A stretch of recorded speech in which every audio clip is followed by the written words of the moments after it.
Before I turn to our witnesses, I just wanted to say to my Democratic colleagues, not a single Republican member of this committee has said that Russia did not meddle in the 2016 elections.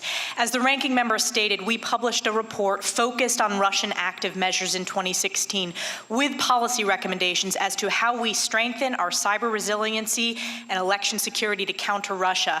I myself have worked with members of this very committee on this issue, but also on the House Armed Services Committee. So to have our Democratic colleagues say these untruthful statements just reeks of political desperation in their continued obsession to manipulate mainstream media coverage.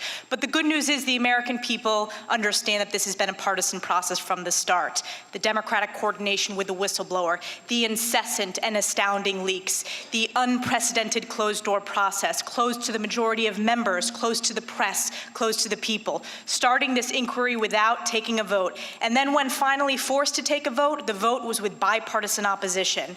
Now, with 4 minutes left, I'm going to turn to our two witnesses. Thank you both for your service. Thank you, Dr. Hill, for your comments on the personal attacks. I wanted to ask you each fact-based questions.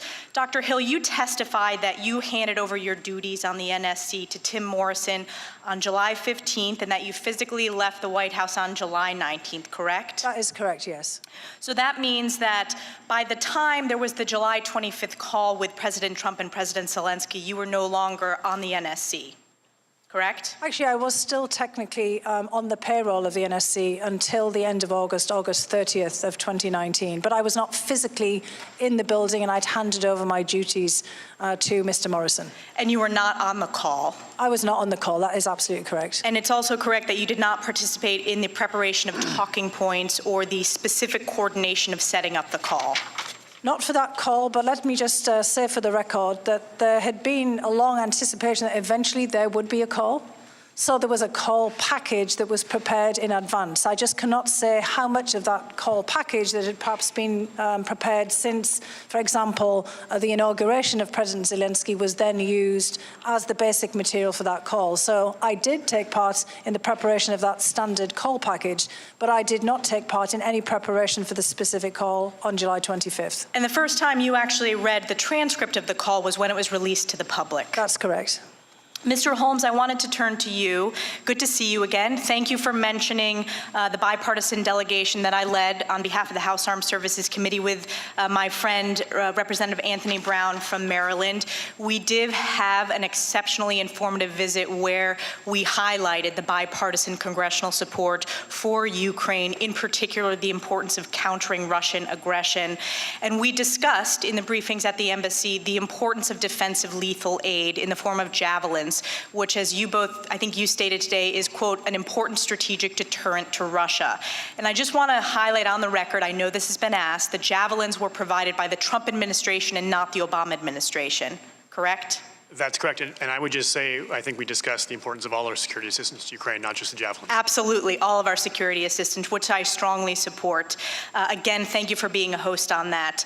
Dr. Hill, turning back to you, there's been discussion about the process of scheduling the meeting between President Zelensky and President Trump. And you testified that there was hesitancy to schedule this meeting until after the Ukrainian parliamentary elections. Is that correct? That is correct, yes. And that's because there was speculation in all analytical circles, both in Ukraine and outside the Ukraine, that Zelensky might not be able to get the majority that he needed to form a cabinet, correct? That is correct. And you also testified that another aspect of the NSC's hesitancy to schedule this meeting was based on broader concerns related to Zelensky's ability to implement anti-corruption reforms. And this was in specific relation to Ukrainian oligarchs who basically were the owner of the TV company that Mr. Zelensky's program had been a part of. Is that correct? That is correct. Just distilling this down to the key facts, I wanted to ask both of you three key questions. So the fact of the matter is Ukraine ultimately did receive the aid, correct, Mr. Holmes? Ultimately. Yes, and Dr. Hill? Correct, ultimately. And there was no investigation into the Bidens, correct, Mr. Holmes? They did not open a new investigation into the Bidens. No. Correct. And Dr. Hill? Correct. And there was, in fact, a meeting between President Trump and President Zelensky ultimately at the UN. Is that correct? The president invited Zelensky to the Oval Office at a date undetermined. That has not yet happened. The meeting at the UN. President Trump and President Zelensky met at the UN. They did, but not in the Oval Office. But they did have a meeting at the UN. They did, ma'am. And Dr. Hill, they did? Okay, thank you. I yield back.